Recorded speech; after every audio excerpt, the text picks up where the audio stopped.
খরগোশ এবং কচ্ছপের দৌড় প্রতিযোগিতা। এক বনে এক খুব দ্রুতগামী খরগোশ বাস করত।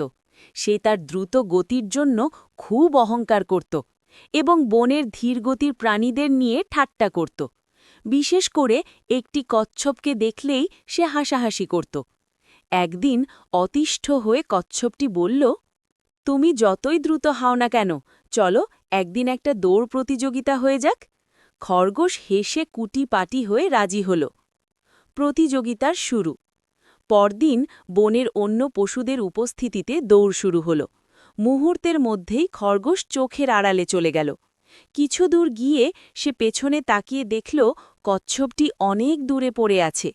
খরগোশ ভাবল, কচ্ছপটি আস্তে আস্তে তো সন্ধ্যা হয়ে যাবে, তার চেয়ে বরং এই গাছের ছায়ায় একটু বিশ্রাম নিয়ে নেই।